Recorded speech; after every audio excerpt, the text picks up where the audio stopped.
Hello viewers, I'm SB and welcome back to Sleeper Citizen 2, where we have some pretty important business here, but no business is so important that it can't wait until we spend some dice. So we are jumping out to a thing. It's not going to cost us very much fuel, but we definitely want to resupply.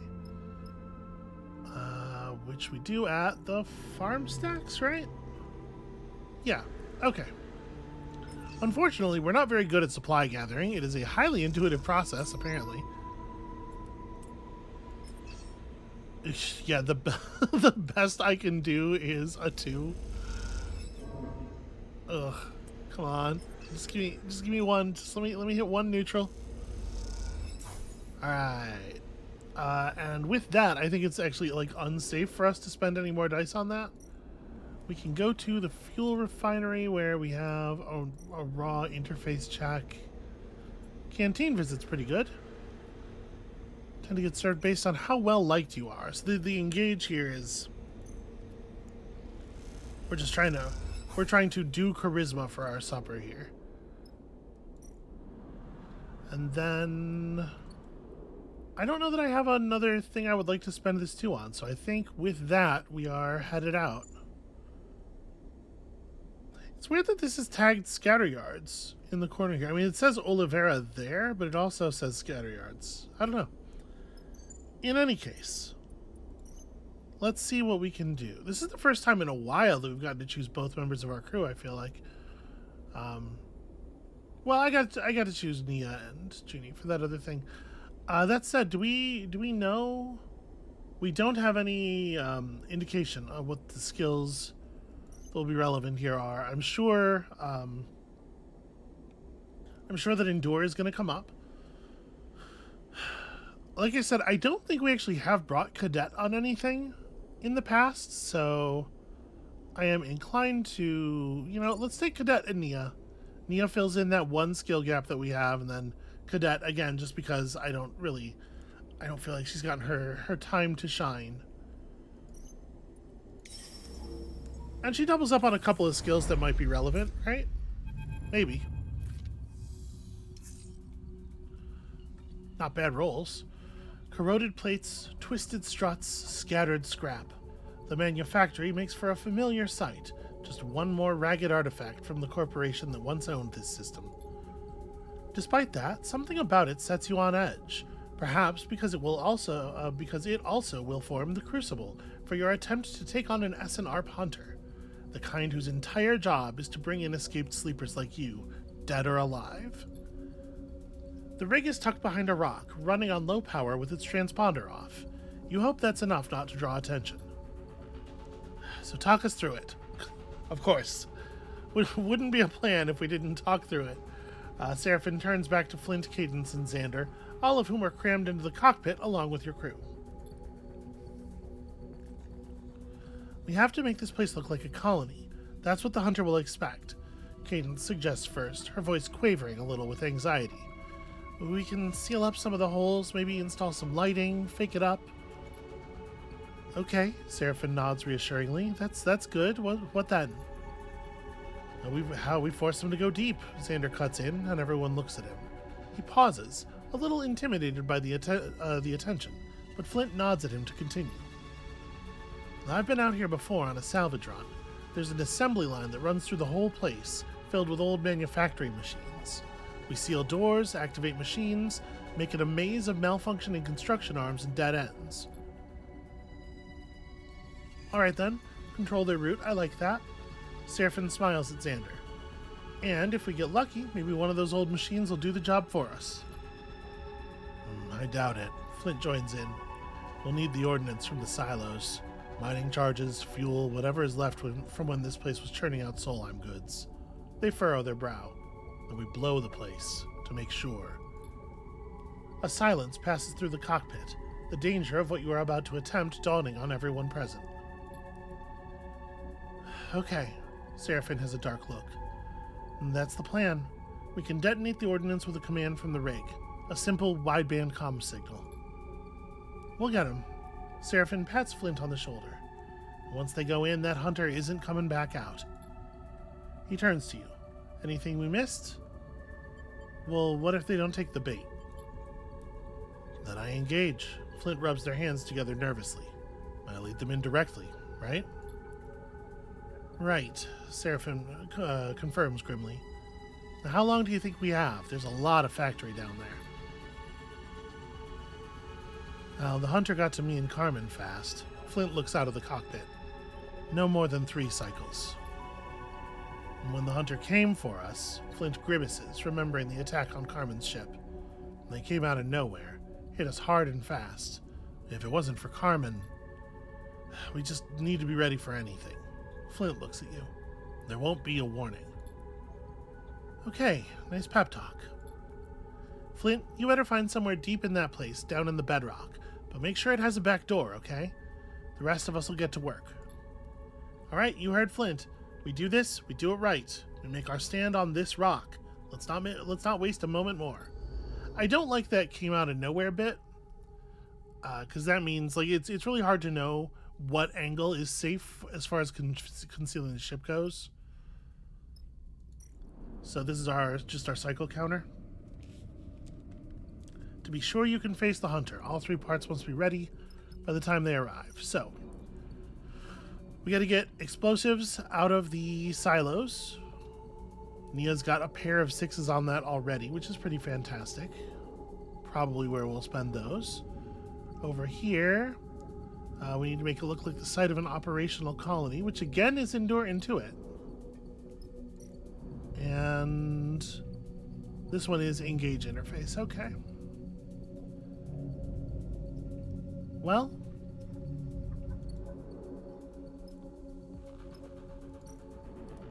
let's get some of this stuff going. Mining explosives, emergency breach charges. There's a lot of old ordnance down here. It can be gathered and identified. And Nia's just gonna feel her way through that process, I guess. A crate of mining charges is discovered. You hope at least some of them will still fire. Yo, this is a lot of pips. If we gotta fill all of these things out in 3 days... This is scary. This is a little scary. So yeah, endure into it. So we know that Cadet is spending dice on the assembly line. And in fact, only on sabotage doors. So I guess we may as well... Well, if I'm gonna hit the button, I may as well hit it now while Cadet has both dice. This 5 can become a 6. And I think I am, because I think we have to. Although, there is, of course, like, if I stress a little bit, there's a chance that we lose 2 dice real fast, which obviously would be very bad. Alright, levering these doors into place seems to get them moving. The hunter will only be able to proceed inward. The massive bulkhead doors in the main factory require a direct approach. Okay, so you still get 2 steps forward on a neutral, it's just you also gain stress. Cadet has a nice high stress threshold, at least. That's something useful. And then on the stuff where Cadet can't really help us, let's throw a 5 in on prime explosives. There are a few things more dangerous than rigging up expired mining charges and fuel tanks. Careful does it. So 1, 2, 3, 4... I'm reluctant to throw my 3 in here because of the penalties of another point of stress. But throwing the 3 in here would give us a real chance of... It might even guarantee getting this done. It gives us a chance of doing it without necessarily blowing everything up. Wasn't there a... Okay, so the Intuit check over here is only risky. Everything else is dangerous, right? Yeah. So...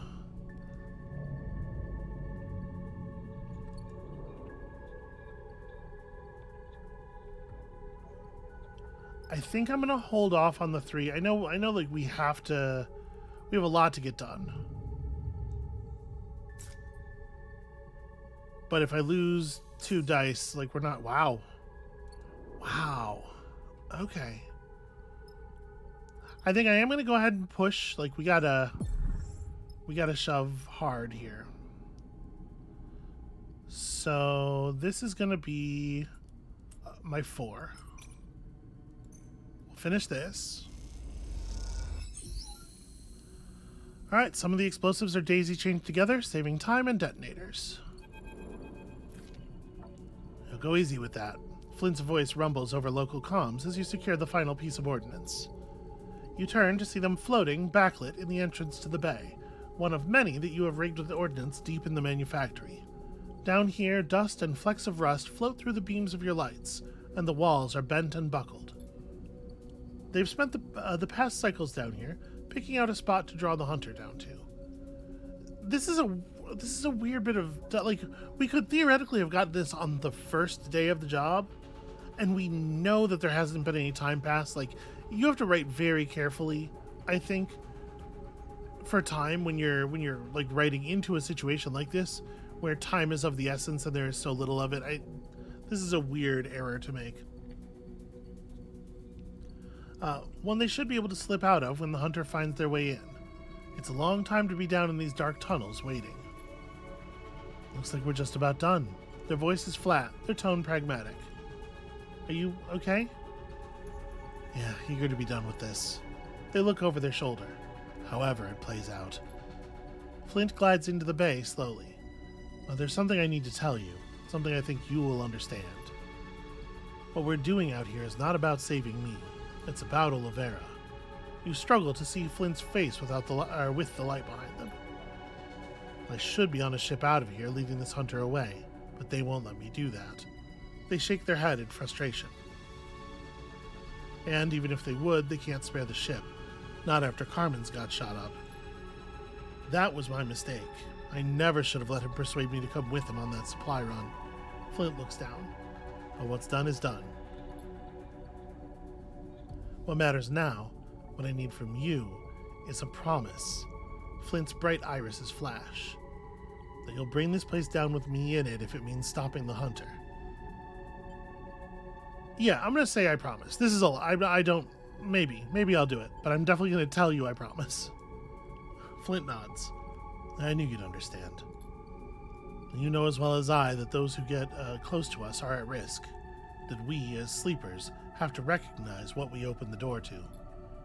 Carmen is my fault. I won't be Olivera's downfall, too. With that, they turn and leave you in the dark. Okay. Good for you, very dramatic. Let's throw, again, Cadet's Dice in here.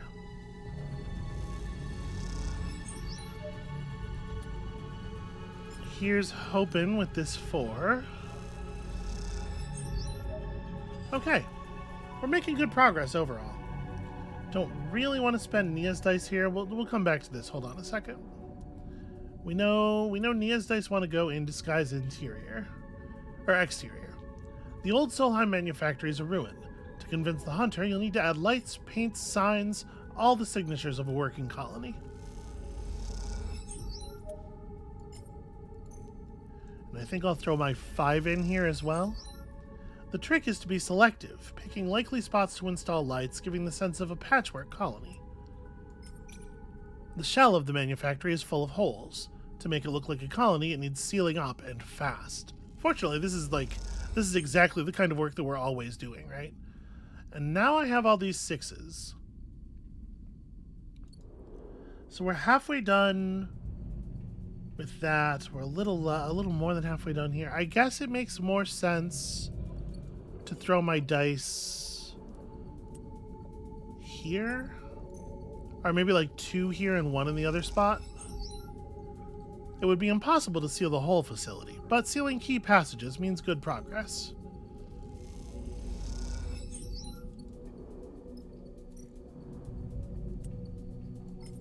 One way to drive the hunter deeper into the factory will be to activate the old factory machines, closing off routes and presenting a deadly threat.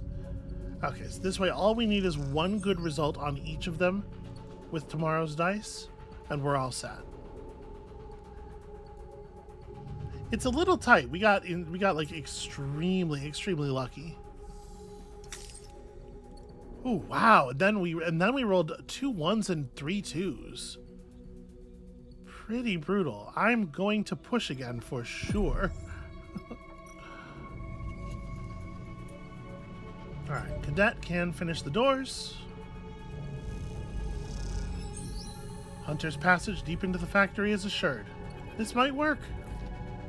You float for a moment, observing the chaos of the old assembly line. The scale of the structure, the number of machines, the arms and fabricators, the welders and bolters, suggests industry on a scale you've never witnessed. The Helion system, a system that now subsists on the leftovers of its failed corporate owners, was once filled with manufactories like this, churning out components and technologies, machines and resources for extracting the valuable materials and minerals that Solheim existed to amass.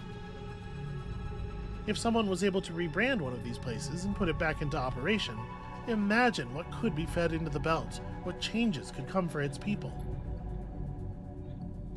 And yet, no one will undertake such a task, because this place is haunted by the specter of Solheim, an entity that every being in this system can trace their origins back to. An entity that turned the entire system into a manufactory, a machine for accumulation, and that did not distinguish between humans and machines as it did. You look at the broken machines, worn down and rusted, crippled and bent. Some of them have been put back into use this past cycle as part of your plan, and those jerk or turn randomly, blindly groping for components that will never be fed to them. None of them are sentient machines like you, and so they cannot feel or think. And yet, you cannot decide if for them to persist is a kind of cruelty that radiates from the system that created them, or the indication of a new life, one that grants them new function, new meaning, and the possibility of something more, although not very much more. Yeah, it's creepy, right? Xander floats beside you, his voice hissing through the close-range comms. Maybe the hunter will get spooked by those twitching arms. He imitates the scattered movements of the factory machines. I think it's more sad than creepy. Xander shrugs. If you say so. So, Xander gives you a look. How come this hunter isn't chasing you? Well, my tracker's deactivated for one thing. Huh. Lucky you. Who did that? My captor. Xander goes quiet. I see. Let's focus on the hunter. Xander nods quietly. Xander looks out at the assembly line and sighs. I like Flint. I'm happy to do this for them. He turns back to you. And I want to like you, too. So don't mess this up, all right? Xander gives you a hard look. Don't let Flint down. Xander kicks off and glides toward the exit without waiting for a response. You watch him go for a moment before turning away. There's still so much to do. And he's not doing any of it, so maybe he could just, stay quiet. Alright, and then finish disguising the interior, or the exterior. Exterior of the manufactory is as good as it's gonna get. You hope it works. You know, Cadence's voice comes over the comms, shimmering with interference. From here, it doesn't look half bad. You look across the shell of the manufactory, now studded with lights and dotted with markings, the fresh welds and plates giving the whole place a fragile, patchwork feeling. If I was a piece of shit hunter, this is what I'd think a normal person's settlement would look like, right? Well, we better hope so. Cadence goes quiet for a moment, her attempt at humor only serving to remind you both of the desperate circumstances. Have you spoken to Flint? Cadence pauses. I mean, really spoken. Why? Oh, Cadence stumbles over her words. I just thought you two might want to speak about... She trails off. Flint is very loyal. I know they're quiet and, well, intense, but... She sighs. I just hope you two can find some common ground. Yeah, I mean, we get on just fine. Of course, sorry.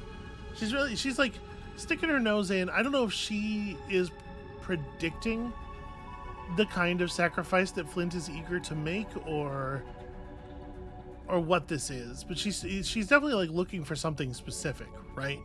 She's trying to figure out if something has occurred between us. Now, Olivera's a refuge. Candace takes a breath. For all of us. I was in trouble when I met Carmen. We all were, in one way or another. And Seraphin's told me a lot about you. Cadence hesitates. And I can see what you're trying to do for Flint, for Olivera. No. Listen, I'm just here to speak to Carmen. This is what it is. She's wondering if Flint has tried to recruit us, I think. Because if he hasn't, she's going to go for it. Right. I understand. The comms click off, returning you to the silence of the manufactory. You look out across the false colony at the glittering lights that signify nothing. You can't wait to be finished with this place. And I think that's it, right? Nothing left to do, so... Yeah, you can't rest and recover while you're out here. There would be no point in making a meal. It's weird that it doesn't just automatically advance.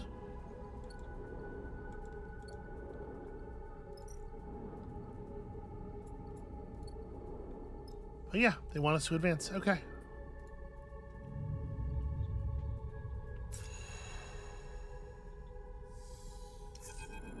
Oof.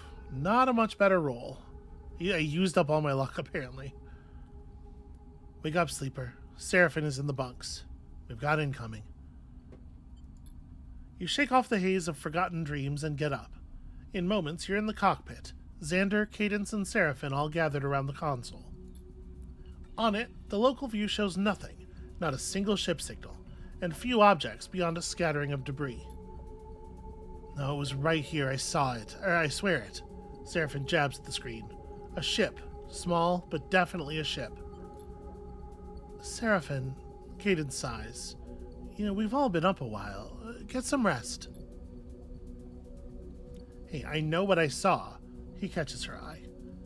You look at the screen, its gridded view showing the scattered signature of debris, like schools of fish drifting in a soft current.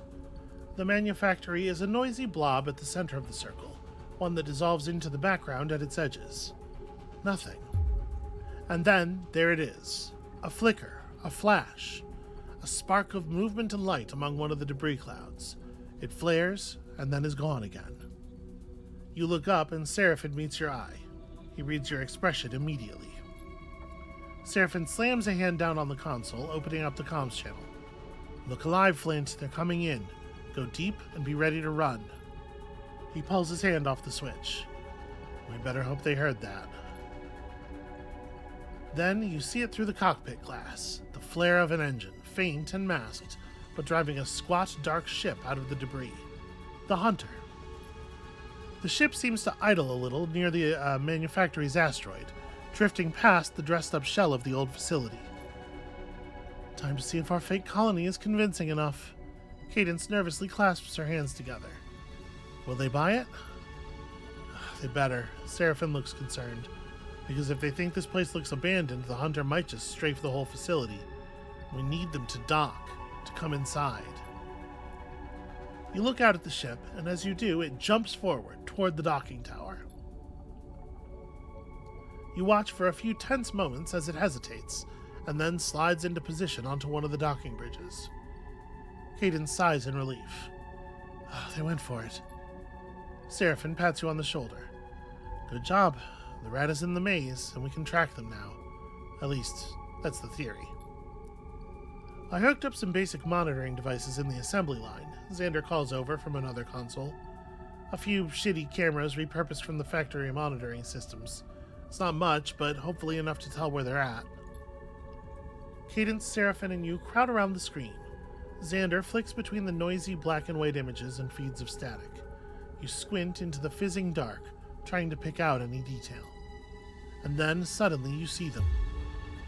A shadow drifting beneath a flickering light, dark-clad in military gear, a long gun held ready at their shoulder, deathly pale skin, and in their eyes, gleaming through the faceplate, glowing irises. Yeah, I mean, that makes sense. Who the hell is that? Seraphin pulls back from the screen. I love the idea that Seraphin thought it would be someone we would know. Like we'd recognize them. What they look like? A sleeper. Xander finishes Seraphin's sentence. The figure disappears outside the margins of the frame, and Xander flicks through the feeds. Wait, where'd they go? You drift back from the screen, trying to think straight. The hunter is a sleeper, or something else?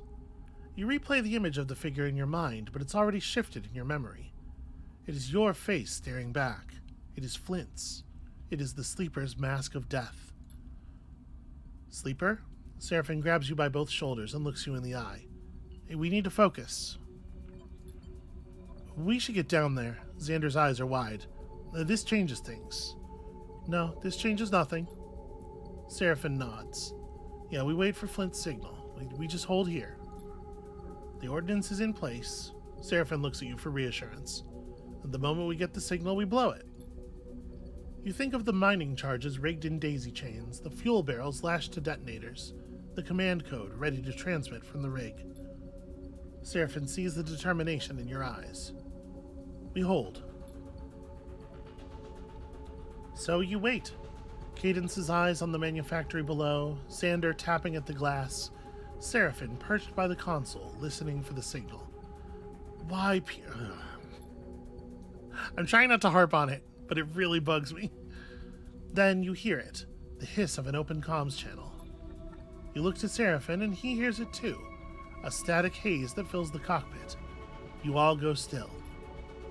Seraphin nods towards an indicator on the console. It's Flint's channel. A click, a scrape, then silence. Seraphin frowns, tapping at the controls. What? He scrolls. Flint's transceiver is gone. It's dead. Panic hits the cockpit, Xander gliding over to the console, Cadence going pale. Sleeper?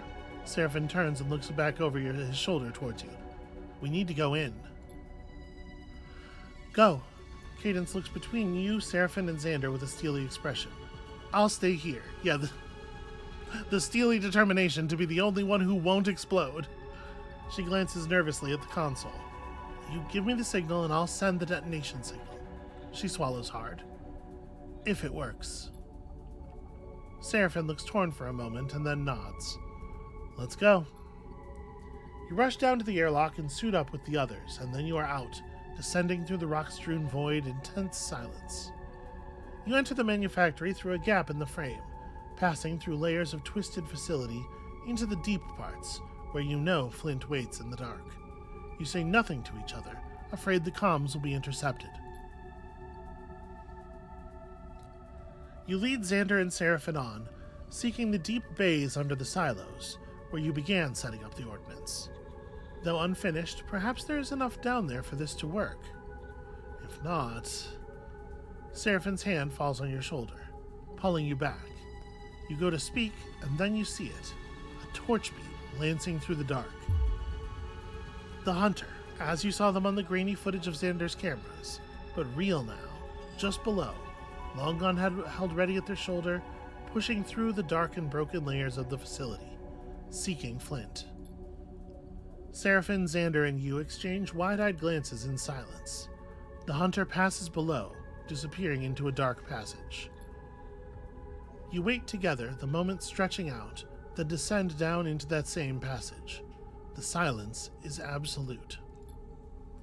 Suddenly there is a flash of light ahead, bright and forceful, and a rumble that shakes rust flakes from the walls. Xander pushes off hard, launching past you into the dark. Seraphin goes too, and you instinctively glide forward as another rumble shakes the foundations of the facility. You come into a low bay scattered with glowing embers. Scorched holes in the wall spew drops of red-hot metal where a weapon has been discharged. The hunter floats at the center, taking aim again, and you see a flicker of movement on the far side. Flint retreating. Before you can act, a slight figure in a suit slams into the back of the hunter. Xander.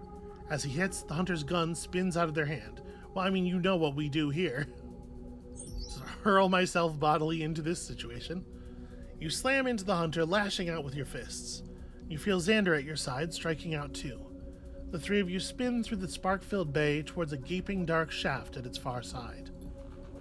The hunter, dazed from the blows, kicks out against the two of you, sending themselves spinning away, their torch slipping from their grip and arcing across the bay. As it does, they fall back, unable to find anything to slow their glide, spinning into the dark. The hunter disappears down the shaft as you and Xander drift back into the bay. "I've got Flint," Seraphin calls over local comms. "We ascend, now." You look across the two of them, kicking off from the floor of the bay toward a ragged hole in the ceiling. You and Xander exchange a single glance, and then follow. "Cadence," Seraphin is on the wideband. "Detonate this place now. Send the command." There's silence. You ascend through it, through the layers of the manufactory, seeking the open void of space beyond. You clear the manufactory, gliding into open space. A silent shockwave like a gust of wind runs through the void. The silent rumble spits out a scatter of debris. You turn back, still gliding towards the ship, and see the shattered manufactory. Whole sections are bending outward, the framework shredded, plating tumbling away in shards.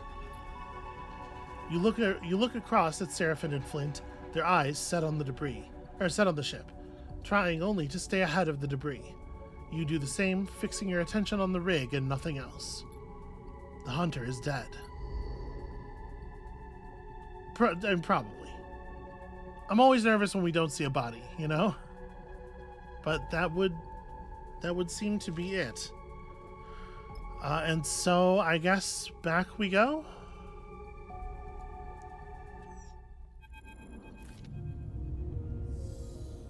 It's so weird to have an event give you -1 stress right before you head back from a contract. Because I know, like, theoretically, -5 stress is not necessarily going to clear your bar.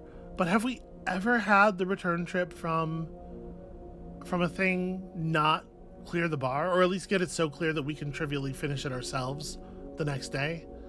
Seems like an odd thing. You limp back to Olivera, the mood in the rig one of deep exhaustion. But as the colony appears visible from the cockpit, the satisfaction of having run a terrifying gauntlet and come back in one piece shifts the mood. The crew's improved mood only becomes more obvious as you draw closer to Olivera. As you come in to dock with the colony, you feel a wave of relief. Seraphin pats you on the shoulder as you both wait for the airlock to open. That hunter. SNARP is crueler than I could have imagined. Yeah, it doesn't surprise me. Well, it's a nasty logic. Send a sleeper to catch a sleeper. Seraphin shakes his head. I'm glad we bought Flint some freedom. The airlock hisses open, revealing the docking bridge where Xander first confronted you. This time, another, more substantial figure waits in the passage. I hear you're the ones I should be thanking for saving my life. Carmen leans against the side of the tunnel, one arm clamped against his waist. So, thank you. He nods at the two of you. Hey, good to see you up. Well, just about, although I'm told I shouldn't be. He smiles slyly. Carmen! Cadence rushes past the two of you, gliding into Carmen with an embrace strong enough to leave the injured man off balance. All right, careful. You don't want to put me back in the medbay now, do you? Carmen pushes Cadence back with a gentle grip on her shoulders. He flinches as he does, his joke clearly holding some truth. Sorry, Cadence smiles. Just glad to see you up. A frown crosses Carmen's face. Where's Xander? You losing your vision, old man? You look back to see Xander and Flint behind you in the tunnel. Xander smiles widely at Carmen, betraying his happiness to see him. Like it was some big secret. I'll be just fine, Xan. Carmen's words are confident, but his tone suggests he isn't convinced. You notice his hands are tightly balled into fists, as if resisting pain, and you wonder if he should really be up at all. Carmen turns to look at you and Seraphin. So I think we need to talk. How about you two and Flint accompany me to the medbay? Carmen winks. Flint pushes past you both and goes to Carmen, helping him out of the tunnel. As he does, they exchange a few words, but you're too far away to make them out. You and Seraphin exchange glances and follow behind them into Olivera. Carmen leads you to a small recovery chamber in the medbay, where his bed is set up.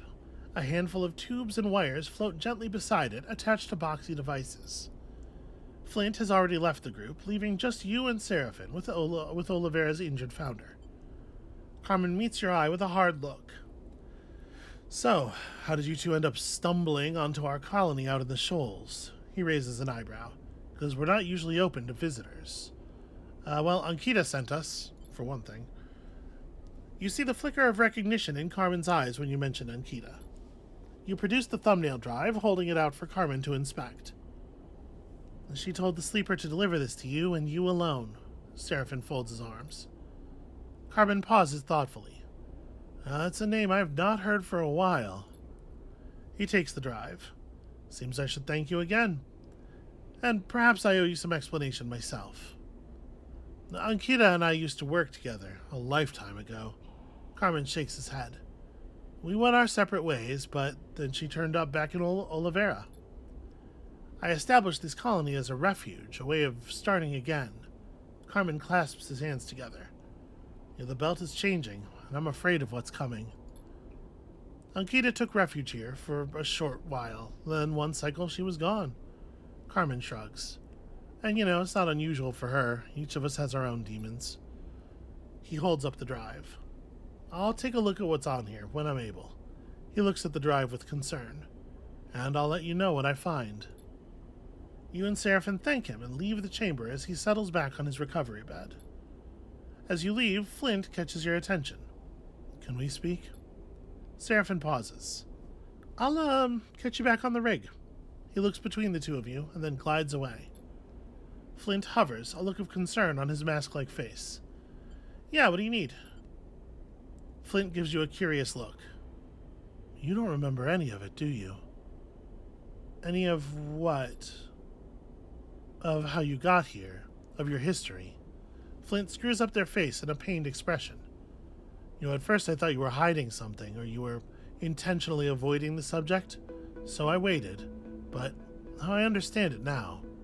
You don't remember me at all. You take a moment to think, to try to recall Flint. You furrow your brow in frustration, sifting through hazy memories of Darkside and further back of your arrival to the Belt. You close your eyes and see the faces of other sleepers, panicked, desperate, in darkness. No, I don't remember you. We worked together in the same SNR mining installation, along with the other sleepers. He searches your eyes for a spark of recognition. We weren't close. I'm not sure we really spoke, and very few of us did. But I was there when we planned the escape together, the run to the freighter, collapsing the mine shaft. Flint stops, struggling to continue in the face of the blank look you're giving them. You feel an unpleasant itch, as if something is crawling around inside your skull. You can see that Flint wants you to recall them, to recall the escape and the installation, but you find only hazy sensations and beneath them, pain. Look, I'm sorry, I didn't mean to... Flint looks down. I know you can't help it. I needed to say something. To know if you really don't remember.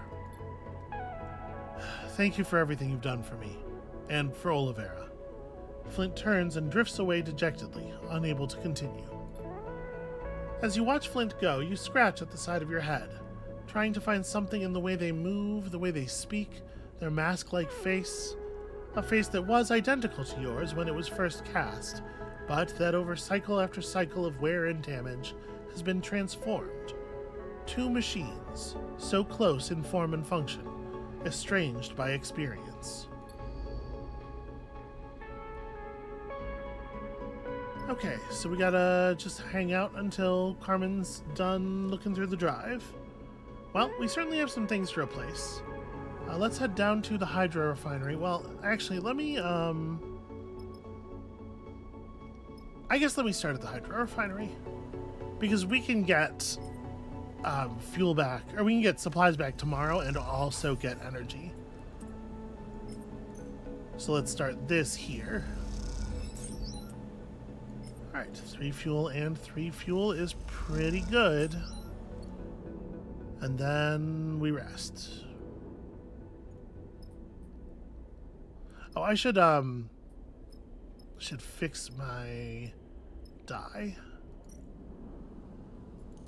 Still have lots and lots and lots of rare components. Okay.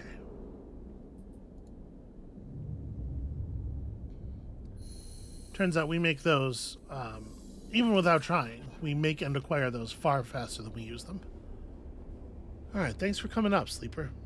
Carmen is waiting for you and Seraphin when you arrive at the medbay, looking a lot fresher. He leads you into a small alcove set up like an office, with an aging terminal on a simple welded desk and a small window looking out across the dusty rock of Olivera. You got some news for us? Seraphin asks impatiently. Since you arrived back from the manufactory, he's been restless, though you're not sure why. Not to worry, Carmen grins slyly. I think you'll want to hear this.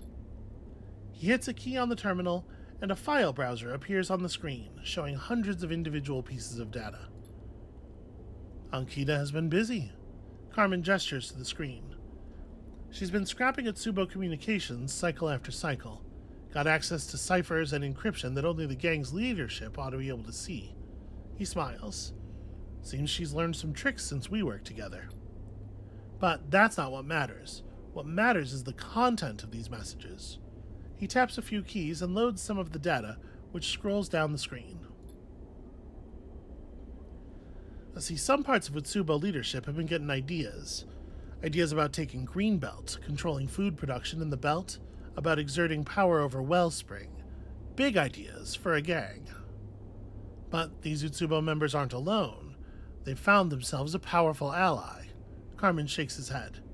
Senatestat. Senatestat. One of two corporations fighting a bitter battle for control over the inner system. A pernicious force, one that Utsubo are opening a door for in the belt. This is kind of tricky because, in theory you should know this by this point, but how could you guarantee that the player would have seen one of the bits of text that gives this information? You probably can't, right? So they have to introduce them as though it is potentially something you don't know. You can't be serious, Seraphin cuts in. They can't be that stupid. Well, I don't know what to tell you. At least someone inside Utsubo is trying to broker a partnership. Well, who? Seraphin leans over to look at the screen. Once again, Seraphin, assuming that we will recognize every person in the galaxy. You don't need Carmen's answer, and neither does Seraphin. I guess in this case, it probably is, yeah. Lane. Seraphin looks at you, shaking his head. It has to be Lane. I mean, it doesn't, except narratively, right? Within the sort of diegetic reality of the story, it doesn't need to be Lane, but for our purposes. Seems like you already know something I don't. Yeah, Lane is a piece of shit Utsubo leader who thinks he owns us. Seraphin shakes his head.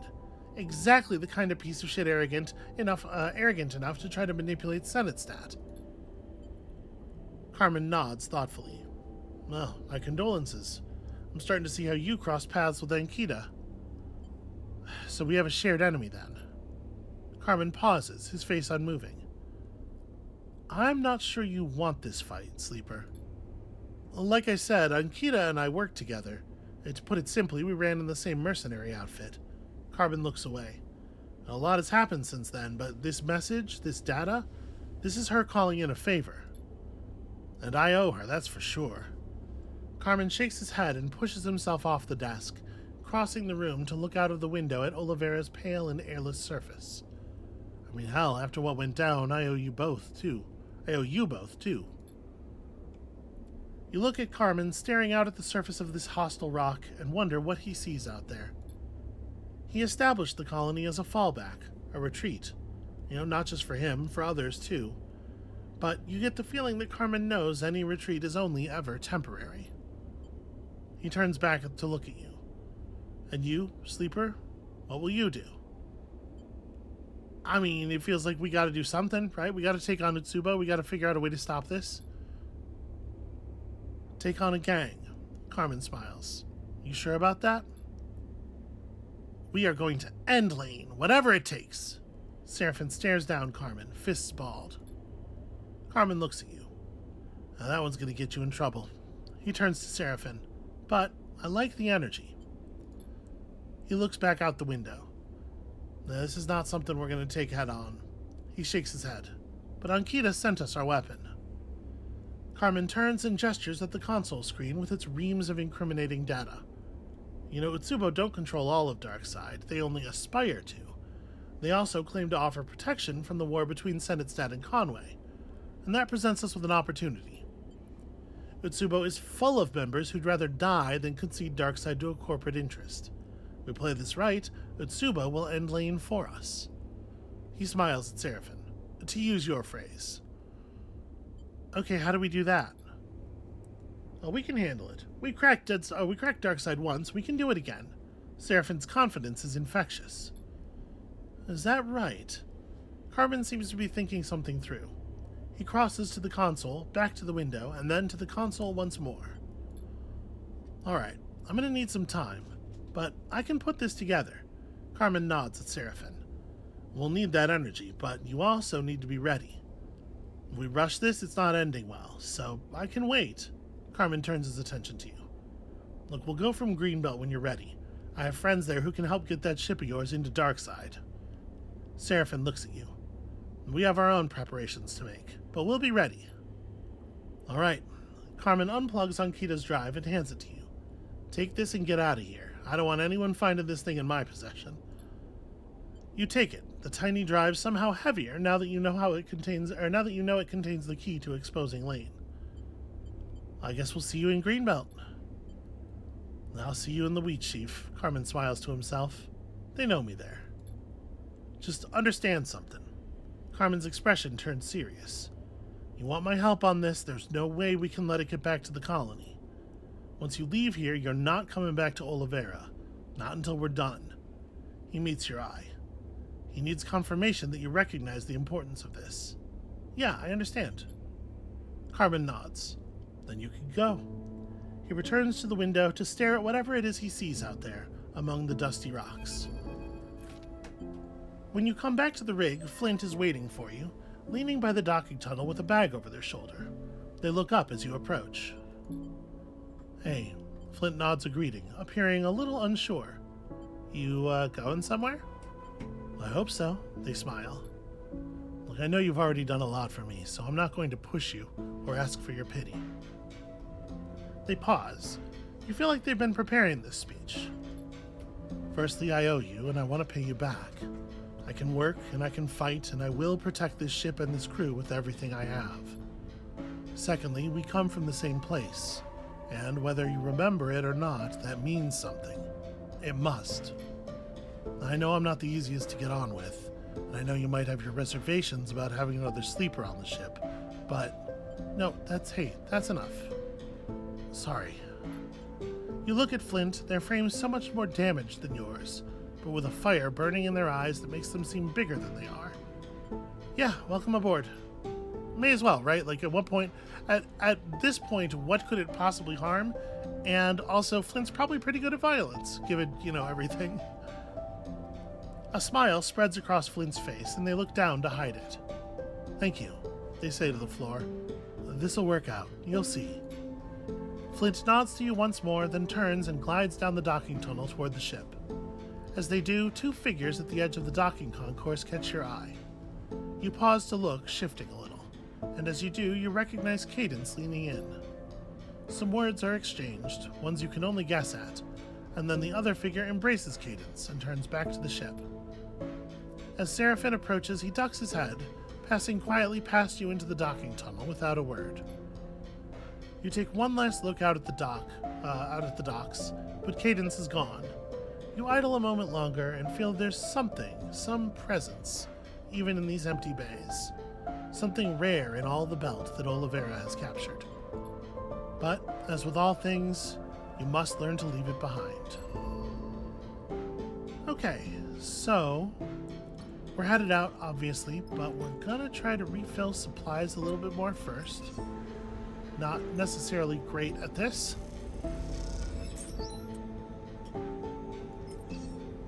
I mean, I would take 4. I would leave on 4. I mean, we're going to leave this cycle no matter what. I don't know. I'm acting like I'm not going to settle. We're going to stop by here. We're going to feed the stray, of course, before we head out. And then let's go. And at this point, I don't think there's anything to do except go right back to Greenbelt, right? Unfortunately, it's a little annoying. We have to jump to the hollow first, but there's nothing for us to do there.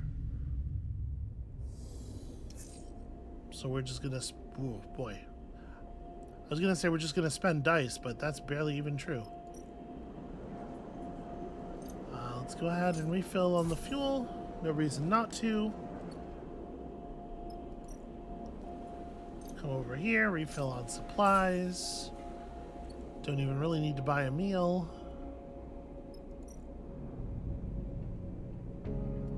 And our dice are barely good enough for this kind of work.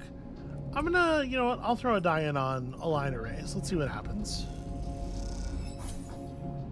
Neutral outcome is just 8 cryo. Okay, you know what, I don't even care enough to throw the other die. Back to Greenbelt we go.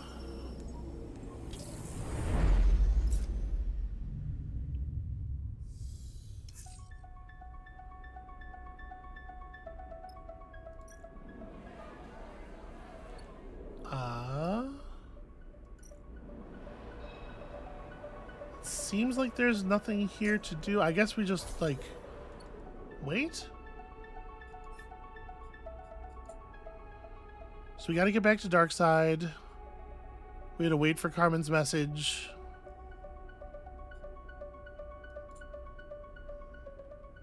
Yep, I guess we just hang out here for a while.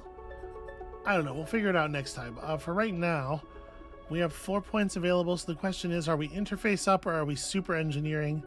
I'm gonna go to super engineering. Maybe that's foolish, but you know, at this point, we ought to be pretty good at the things we're pretty good at. So I think that's where we're gonna call it for today, because I suspect once the next thing happens, we're gonna be on rails for a bit. So thank you all so much for watching. When you come back next time, we return to Darkside and maybe some kind of conclusion. And we'll see you then.